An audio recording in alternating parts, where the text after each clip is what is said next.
تاریخ میں آتا ہے کہ ایران کے شہر ہمدان کے جنوبی حصہ کی طرف پہاڑوں کے قریب واقع وادی نہامت کے مقام پر مسلمانوں اور کفار کے مابین جنگ جاری تھی۔ حضرت سیدنا عمر بن خطاب رضی اللہ تعالیٰ عنہ نے حضرت ساریہ بن زنیم رضی اللہ تعالیٰ عنہ کو مسلمانوں کے لشکر کا سپہ سالار مقرر کیا تھا۔ اب جنگ ان مراحل میں تھی کہ مسلمان پسپائی کی طرف جا رہے تھے، مسلمان شکست سے دوچار ہو رہے تھے، کفار غلبہ پا رہے تھے، اور کفار نے یہ سازش ترتیب دے رکھی تھی کہ مسلمان کا لشکر اس وقت جس پہاڑ کی اوٹ سے گزر رہا ہے، اس سے آگے آتے ہی ہم ان کو چاروں طرف سے گھیر لیں گے اور شکست سے دوچار کر دیں گے۔ این اسی وقت مسجد نبی صلی اللہ علیہ وآلہ وسلم میں حضرت عمر بن خطاب رضی اللہ تعالیٰ عنہ ممبر رسول پر کھڑے ہو کر لوگوں کو واعظ و نصیحت جمعے کا خطبہ ارشاد فرما رہے تھے۔ اب ادھر جنگ یہ مراحل میں ہے کہ مسلمانوں کا لشکر پہاڑ کی اوٹ سے گزر رہا ہے اور آگے کفار نے ان کے لیے ایک سازش چال ترتیب دے رکھی ہے۔ ادھر عمر بن خطاب خطبہ ارشاد فرما رہے ہیں، اور یوں کہنا غلط نہیں ہوگا کہ خطبے کے دوران وہ جنگ کا احوال بھی دیکھ رہے ہیں۔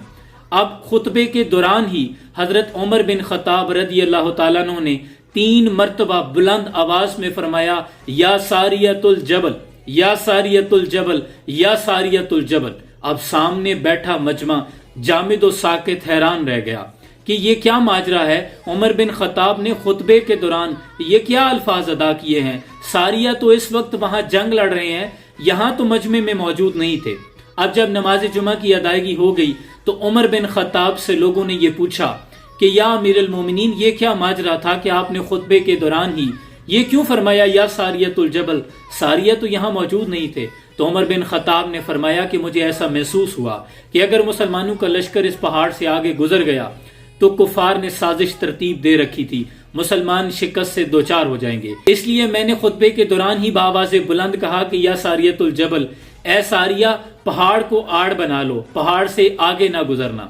اب جنگ یہاں ایران نہامت کے مقام پر لڑی جا رہی ہے، اور وہاں بیٹھے مجمع کے ذہن میں بھی یہ سوال آیا ہوگا کہ امیر المومنین آپ مسجد نبی بیٹھے ہیں، تو یاد رکھیں امام بخاری نے یہ لکھا ہے کہ حضور اکرم صلی اللہ علیہ وآلہ وسلم نے فرمایا کہ پہلے لوگوں میں ایسے محدث گزرے ہیں کہ وہ نبی نہیں ہوتے تھے لیکن اللہ ان سے کلام کرتا تھا، اور میری امت میں بھی عمر انہی لوگوں میں سے ہیں۔ یہ امام بخاری نے نقل کیا ہے۔ اب اس خطبے کے کچھ روز بعد حضرت ساریہ جو کہ لشکر کے سپہ سالار تھے، ان کی طرف سے ایک قاصد مسجد نبی میں پہنچا تو قاصد کہنے لگا کہ ان قریب تھا کہ مسلمان شکست سے دوچار ہو جاتے، لیکن ایسے میں ہم نے ایک زوردار آواز سنی، یا ساریۃ الجبل۔ تو حضرت ساریہ نے فرمایا کہ لبیک، یعنی یہ امیر المومنین کی آواز تھی۔ ہم سب نے لبیک کہا اور پہاڑ کو آڑ بنا کر حملہ کیا، تو اللہ نے مسلمانوں کو فتح سے سرفراز فرما دیا۔ اللہ اکبر۔ پھر کہوں گا کہ یہ شان ہے خدمتگاروں کی، سرکار کا عالم کیا ہوگا۔ قطرے کو سمندر، ذرے کو ستارہ کرتے ہیں، کونین کو خم آ جاتا ہے جب زلف سنوارا کرتے ہیں۔ صلی اللہ علیہ وسلم۔